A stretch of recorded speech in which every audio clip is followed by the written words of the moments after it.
Hello everyone, what's the crack? Today we're going to recreate Smells Like Teen Spirit on the Helix. Let's start with the quiet intro.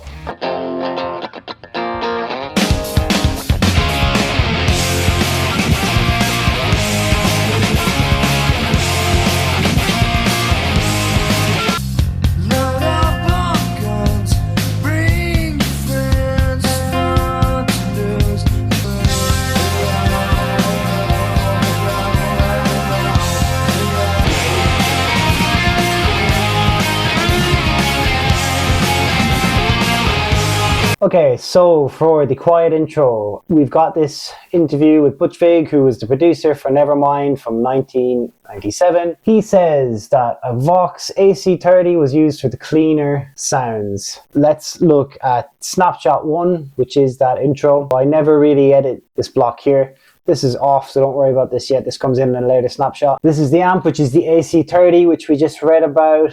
You can pause if you need to see the EQ. These EQ will often change per snapshot, by the way, so just if you need to be pausing and saving them to your snapshot, that's fine. I don't think I edited the cab here. These are off, don't worry about these yet. This is on for the intro, and it's basically just an EQ that pushes a lot of mids through and takes off some highs and bass. And the reason that happens is producers will often do this, and you'll hear DJs doing this in builds and risers, where the bass and the treble slowly is pulled away from the song, and then when the song drops, it all comes back in and it sounds really huge and explosive. So that's why they do this, and it matches kind of what I'm hearing. Oh yeah, and just to show you the output here as well is on 0. So now let's move on to snapshot 2. Okay, for this snapshot, we have left on a smidge of the original clean amp. So set that to -10. The Super OD kicks in. Again, pause anytime you need the settings. I'll go here just in case I changed that during the snapshots, which I probably did. There's the cab. And then, so this 70s chorus is like present a lot throughout the whole album of Nevermind. It gives it that wobbly, watery feeling. You can copy the settings as you see there. And we've got a little bit of reverb on.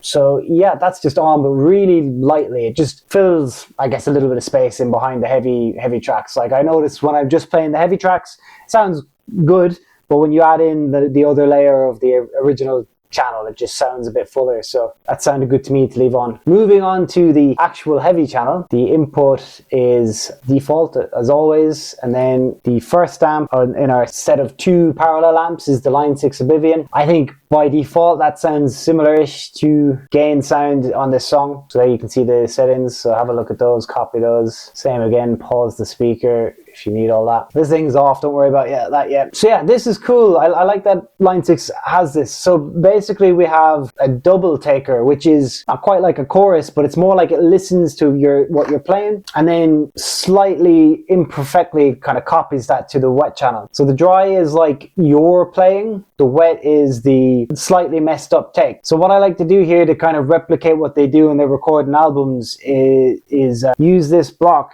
to make it sound like the second take. And then so we run into this, we take out our original take, we have this messy second take which goes into our second amp, which here we use Line 6 2204 mod. Grab the settings there. This one had to be pretty wildly EQ'd to sound like the chorus, because the chorus is super fizzy on this song and we don't have a lot of mids, but I liked the way the gain sounded and it just fits with this amp really good. So that's the heavy sound. Let's move on to snapshot 3. Okay, for snapshot 3, we again never really mess with these, so we'll quickly move past that. The stupor has been turned off. The AC30 has been re-EQ'd, I guess, regained. So have a look at those changes. And then we've got the chorus has come on. So that's going to give it that wobbly, watery kind of effect we talked about a while ago. Again, pause and copy those if you need to. And then we've got a bit of reverb as well. And that all together just sounds it's a really simple sound. But really pleasant and perfect for that moment in the sound. Again, this is off. That only happens at the start of the song. And then our dirty channel is completely off. Oh, and then you'll want the volume here for the first line, which is like -1.7. The reason I mess with these volumes is I don't like to mix in Ableton. I like to mix on the Helix itself, so that if I put my patch online, then it'll sound exactly like you heard it in my cover, and instead of getting mixed in Ableton and then your volume jumping all over the place if you download it on your side. Snapshot 4 is just, we're not changing any blocks. We're just rejigging everything that we've already looked at with different settings. So the stupor has come on. There is your amp EQ.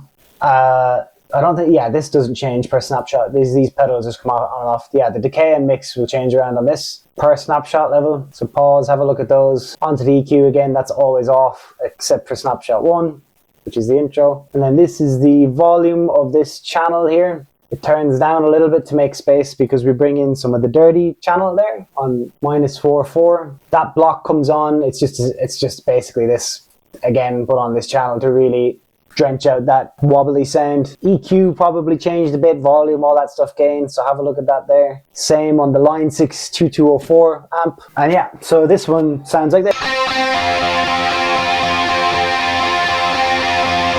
Pretty simple sound again, but when it's all in the mix with everything, it sounds pretty cool. For snapshot 5, we've got the stupor is on. The settings might have changed here. Anything white you can see it might have changed, so take note of those. This is on, the chorus is on, our reverb is on.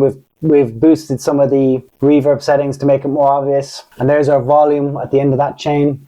Okay, looking at the heavy side, we've got our volume there. And here's the settings for the amp, or the Oblivion, the Line 6 Oblivion. We're pushing the mids a bit more, the solo more obvious. Same thing with the Line 6 2204, we're bringing back in the mids, which we scooped out for the chorus. Basically why we do that is, on the chorus, you want to leave space for Kurt Cobain's voice, and that would be something that sits in the middle of our ears. So if we pull that out in the chorus, you know, we can hear him. But then in the solo, the main middle thing that you want to hear in our ears is this guitar solo. So that's why we've brought the mids back in. And the same thing, we've just left on this doubler just to really layer everything up and make it sound cool. And so what I noticed when I'm playing that here by itself, without the rest of the stuff happening, is that it sounds quite weak or something.